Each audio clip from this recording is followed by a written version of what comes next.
But when you have systems in place and some guardrails, some goalposts on what you're doing, it becomes much easier. The quality becomes much higher. But what that guardrail, those goalposts do for you is actually gives you this creative freedom, right?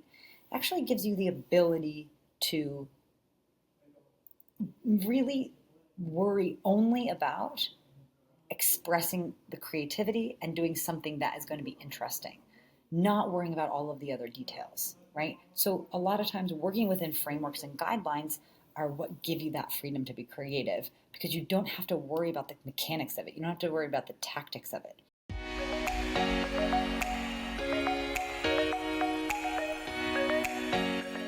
Let's talk about the key to converting prospects into paying customers, and that is promotional campaigns.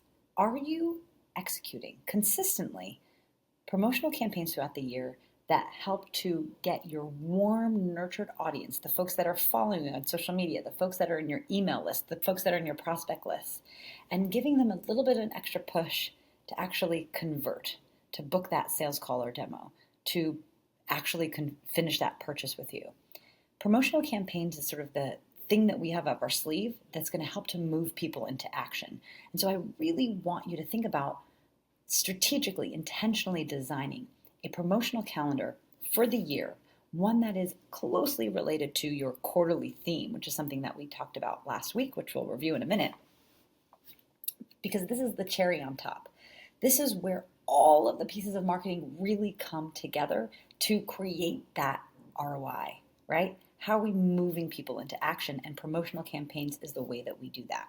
So when I talk about a promotional campaign, let's be a little bit clear. A promotional campaign is really going to be a designed creative that we put through email, that we put through social media posts, that even we can be announcing through, our sales team, of a bit of news, either a discount or a promotion that's like a free gift or free shipping or a free added bonus XYZ LMNOP, or it could be that you're launching something new, right? Or that you've improved or upgraded or enhanced or whatever. But we need points throughout the year where we are touching base with people and getting them excited and invigorated about our brand and what we do, and really excited about purchasing with us. And the way that we do that is by offering something, right? Or by sharing something new. And we need to be designing these moments throughout the year that we can sort of, again, engage with this audience and get them excited, right, about buying with us. And we do that through promotional campaigns.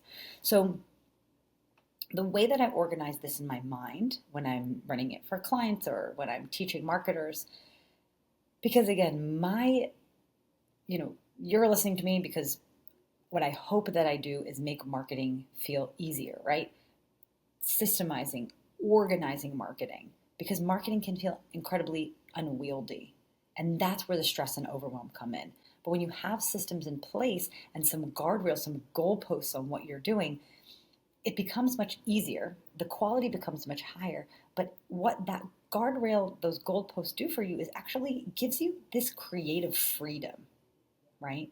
It actually gives you the ability to really worry only about expressing the creativity and doing something that is going to be interesting, not worrying about all of the other details, right? So a lot of times working within frameworks and guidelines are what give you that freedom to be creative, because you don't have to worry about the mechanics of it. You don't have to worry about the tactics of it.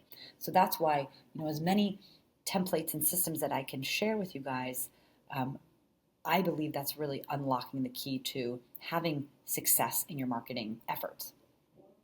And so if you go back to last week's episode, we were talking about nurture, right? I gave you a framework for how I like to think about creating the content strategy for your marketing. And I advised you guys to divide, and this is what I do, right? Divide the quarters up by themes and create a theme that's related to whatever your prospect is going through at that particular time of year. Most of our businesses have seasonality of some kind. And the seasons can kind of relate to like our cultural seasonality that we have. with holidays and fiestas and whatever, things like that, or could relate to like big things that happen in industries, right? So, conferences and big events or big announcements or big changes that happen throughout the year. This is where you want to plan your content calendar around, right? So we want to identify some certain themes that's going to relate to like what's on the mind of our prospects at that point of time. And then we want to create content that's related to those themes, right? And we can create blogs, we can create social posts, we can do all sorts of things. The other bit of creative that I want you to be doing is creating a promotional campaign. Now, I do want to stress that promotional campaigns does not mean you need to be giving away things for free. You don't have to be giving massive discounts away. On the contrary, I think, if you have a high ticket or high value product or service, we want to be discounting and doing sales as very conservatively. We don't want to train our audiences to be waiting for sales, right? But there's plenty of other things that you can be doing to build a campaign that does not revolve discounts. And this could be, again, highlighting a feature of your product or your service. This could be announcing a new aspect or new development or an improvement or an upgrade of your service or product, right? This could also be around, maybe giving away some resources, not discounting your thing, but you could be giving away free resources or teaching a workshop or something, or holding an event, something that's going to reinvigorate our audiences.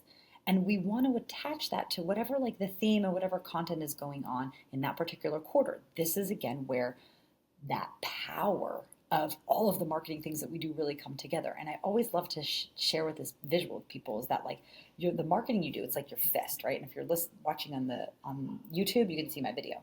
You've got like your 5 fingers, right? And these represent the different things that you're doing with marketing. And you've got like your website, you've got your blog, you've got your social content, you've got all these things are what your fingers represent. And, you can kind of give someone a high five and you can have that kind of force and power of what you're doing when your hands are all spread out, right? And kind of not working together. But think about when you make a fist and everything comes together to work together and how much harder that punch is, right? And how much more dangerous you can be with a punch than a slap. That's what we want to think about for our marketing. And when we bring together our quarterly themes, our regular like daily content we're putting out, and our quarterly campaigns, well then everything starts to make sense. And the redundancy of that message throughout that quarterly theme is going to help implant in our prospects' minds who we are, what we do, and how we serve. Because nowadays, to stand out in this noisy marketplace that we're in, right? Every vertical saturated now, it feels like. The way that we stand out is that we have to, on a consistent basis, be showing up with a consistent message. That's the only way that people are going to make the click in their minds. Okay. Over the years, I've always followed the statistic where, before it was like, oh, someone has to see your brand and hear about what you do like 10 times before they really like make a connection and it really like registers in their brain, right? They need that repetitiveness of like hearing that sales pitch and really seeing your tagline and your name of your business and really understand what you do. Nowadays, with like just the influx of information that we have, that is more like 20 or 30 touch points that we need to be giving our prospects in order for them to register, right, what we do and how we serve them. And so a way that we can do it is making sure that the content we share and the campaigns that we run, it's like everything fits together, right? That's that fist that I was referring to. So how many campaigns that we should be running? One thing that I've seen in my own experience is that if campaigns are not strategically planned and well thought out and connected to, telling a story of all the content that's happening in that quarter, in that period of time, is that, it doesn't tend to be very effective. To run a really good campaign, right, we need to think of it in a couple phases. And I'm going to break down the phases, but as you're listening to this, I want you to realize like doing one really good promotional campaign per quarter is sufficient. It's sufficient. Now, yes, if you're a product-based business and there's holidays that are really important to your business and they come a couple weeks apart from each other, but I've seen in product-based businesses when you're running like, the Mother's Day special, the Valentine's Day special, blah, blah, blah, like people tune out, right? And so the more measured and discerning you can be from when you run campaigns, the more your audience is going to pay attention. And so looking at a 8-week to 12-week period for running your promotion is, in my experience, more effective than running like, 2 weeks of this one and then a couple weeks later, 2 weeks of this one. People tune out. So how do we stop them from tuning out? Well, we design a campaign that goes through different phases. And these phases are intended to grab people's attention, bring them into a story, get them excited, build anticipation. And so when it finally is revealed that, open cart or, sign up for the thing or the product drop or the service is available, like, get off the wait list is open, then we have people's attention and they're excited to convert. This is what the objective of building like an effective promotional campaign can do for us. So how do we do that? Well, we look at, again, building out these phases. So we have a pre-launch. Now, this vernacular comes from one of my mentors and coaches, that is Jeff Walker. And Jeff Walker developed something called the product launch formula. And the product launch formula is basically like just a framework for how you run promotional campaigns. How do you launch anything in your business, right? Launch a product, launch a service, launch a bit of news. It's a framework that helps you do that.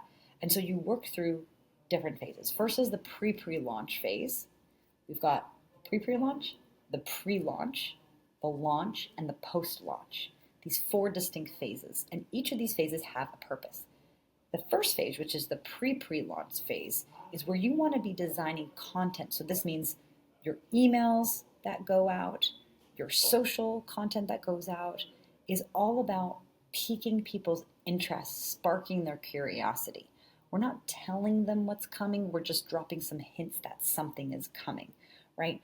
And in this phase, it's also really useful to start getting folks involved. This is where we're sending polls, we're sending surveys, we're asking questions as it relates to the campaign that you're about to run, right? Just planting the seeds for what's to come. That's in the pre-launch. In the pre-launch phase, this is where we're really explaining what the promotion is all about and building up to when that moment is going to be available for them to purchase. So the pre-launch period, which can be, about 2 weeks in and of itself, is just saying, hey, this is what we got going on. This new thing's going to drop, or this new service, or we have an announcement, and we start really sharing the information of what that promotion, the meat and potatoes of what that promotion is all about, and then giving a date, like a specific date, a deadline for an event, for the the thing to be available to purchase, for the wait list to be open, whatever it may be. Or this could also look like hosting a webinar or hosting a workshop, something like that. The pre-launch phase gets us to that moment, and then once that moment has passed, right, that date or the event happened or whatever, then we're in sort of the open cart moment, and then we move into pushing for that conversion, pushing for the sales until the time that cart closes or that event ends, or the moment has passed pretty much. And then we go into the post-launch phase where we're gathering information that helps us understand if anyone that didn't purchase, why they didn't purchase, right? And this could be done through surveys, it could be done through emails. We could be doing it in a more measured way where we're just looking at the folks that seemed really involved, like that in terms of they were clicking, they were opening the emails, they were getting to the emails, the website, they didn't complete the purchase. We can do some really pointed communication with them and say like, hey, we saw you were really into this campaign we just did, and we can see from the data you were really into it, but you didn't purchase. Like, what stopped you? You don't have to do that on a massive scale, but if we do that a little bit, we'll be able to do what's part of this last phase as marketers, where we really should be doing a review of the campaign. And sometimes in business we call this like a post-mortem. Some people don't really like that phrase, but we do a post-mortem and we really look at the data and we're like, okay, how did that campaign go? Because remember, the most important part about marketing is iterating and improving, right? Testing, iterating, improving. And campaigns is just that. So each quarter, our idea should be, how can we run the best campaign that we possibly can, and then from the results and the data, just keep making it better and better and better each and every time. That is our most important function of marketing, right? And because this moment of campaigns, which sits inside the invite phase of the 24/7 marketing flywheel, which is sort of the bigger framework that we're building our marketing strategies around. This is the invite phase. It's a critical phase for getting those conversions. So it will behoove us to really be paying attention to this process and iterating every time.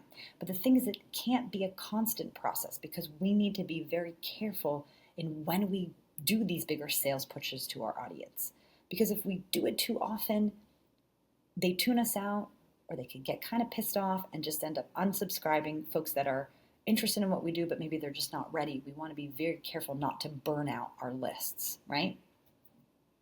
So my question for you, my question to leave you with here is, do you have a system that's consciously designed around the times of years and the moments that you're running promotional campaigns? And then have you designed the content of those campaigns to really be connected to your what's really going on in the lives of your prospects, right? And if not, I invite you to do so. And if you need any help doing that, I'm happy to help you. Please send me a DM on LinkedIn.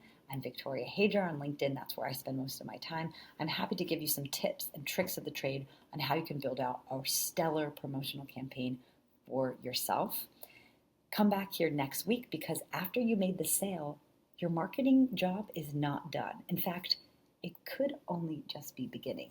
We're going to be talking about the delight phase and the advocate phase. These are the two last phases in the purchasing cycle where we want to make sure that we're delivering an amazing experience and building that army of raving fans so we can leverage the most important, most effective form of marketing, which is word of mouth marketing. So I'm going to teach you just how to do that, and I'll see you back here next week.